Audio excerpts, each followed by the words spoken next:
Bhole Babaji, we're here at the Bhole Baba Ashram in Rieferath, Germany. Beautiful ashram, and we're here in the Duni, quietly sitting with Volker, who lives partly between the Schweibenath ashram and the Dutch ashram. And I've asked him to give us a few words about how he came to Babaji, what miracle happened to. I always love to hear that story. Yeah. And then how it's touching your life and how you're serving now. So the floor is yours. Okay. And I might ask a question or two. Yeah. Well, so I was 18 when I had a quite strong dream with Babaji. Somebody had told me of Babaji before and showed me this beautiful picture with his strong eyes. And then I had this dream that he was like pressing me on the ground and with my feet up to my butt, and I had this incredible pain in my back. So when I had this dream, and he was just sitting on me and laughing like, ha ha ha, you want to get healed? And then I could just scream yes, because it was such a strong pain that I had. And in the dream I was also wondering, how do I have this pain there? It's like really strange place to have this pain. But the feeling was so strong, like really the presence of Babaji in this dream. And so I woke up and knew, okay, I had to go to India. And then all kind of leelas happened. I visited at that time Haidakhandi, the Dutch ashram that started to be built.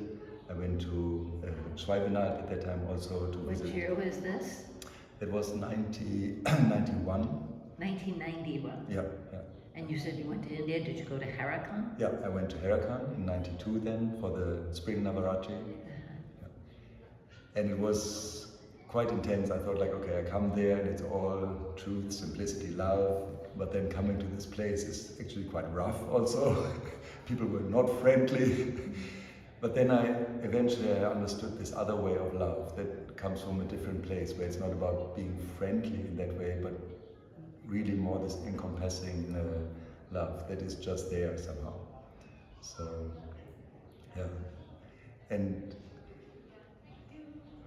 yeah, I mean, I can tell so many stories. Like I love the stories. Yeah, right. I mean, coming to Haidakhandi, and then somehow there was this, the Sanskrit mantras on the sides of Baba's throne, so to say, where he sits, the asana.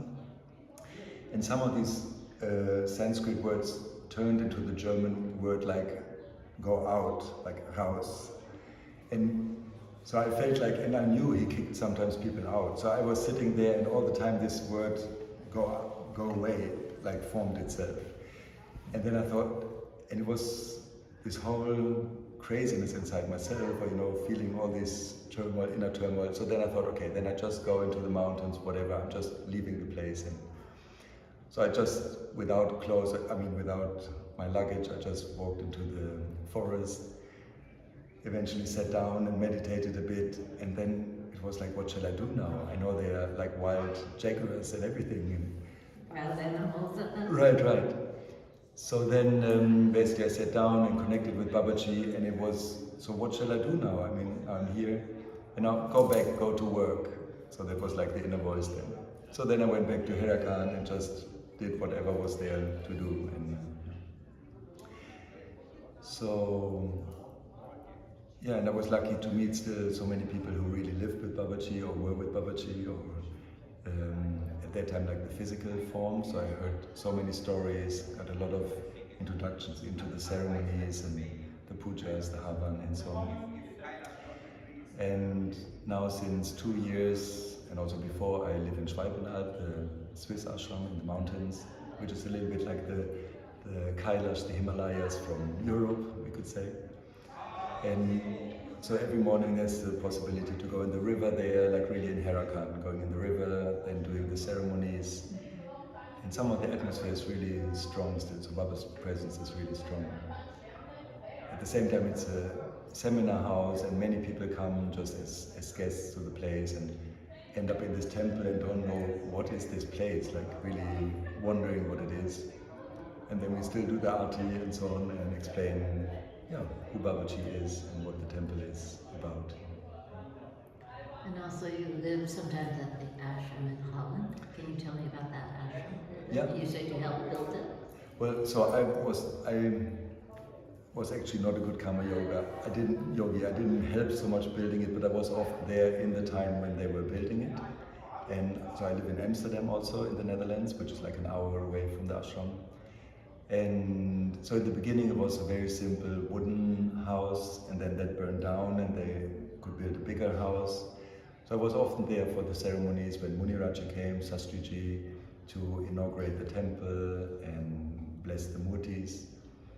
And I remember there was this beautiful moment, like with Muniraj I always thought, yeah, I mean Muniraj is just a person also, so I didn't feel so special about it, but there was this one moment where he was actually worshipped as a murti, so as we would worship also Babaji with washing the feet and then getting a shawl around him, and then at the moment they put the flower on his head, it was really like the whole room lighted up, so it was very strong energy that then somehow through him came through and really lightened up the room. So then I felt, okay, Om Namah Shivaya, I could bow to him also. And, yeah. So you felt his presence at Yes, that time. absolutely. Yeah, And then yeah. he became one of your teachers. Yeah. Yes, yeah. So with all of this, what have you learned? Now here you are, you know, for the school Purnima. Do you come to most of the celebrations in Europe? Often I go there, like, I mean tomorrow or today I go back to Switzerland because we have a big yagya there, a big fire ceremony also. Oh, for the Guru Purnima. Exactly, okay. yeah. But when I can, I come to the celebration next year. It will be celebrated in Switzerland also, so everybody's welcome to come. So we will have a big mela, big feast there. And yeah, it's really beautiful to connect with the people who are also in connection with Babaji, or sing with hundreds of people singing the arti and the bhajan. It's like the energy is so strong then, so it's a big blessing. Yeah. And what's your takeaway learning for everybody? The Just take- in this moment, Yeah. I know a changing moment to Right. Baba is that kind of a teacher. I just love the simplicity. So literally truth, simplicity, love. What was the essence of Baba's teaching? So just having the focus on that, and Om Namah Shivaya. So just repeating Om Namah Shivaya with every breath, with every moment, seeing the divine in everybody, and I think that's enough. Yeah. Very good. Thank you so much. Thank you. Yes. Namah Bhole Shivaya. Baba Ki Bhole Baba Ki Jai.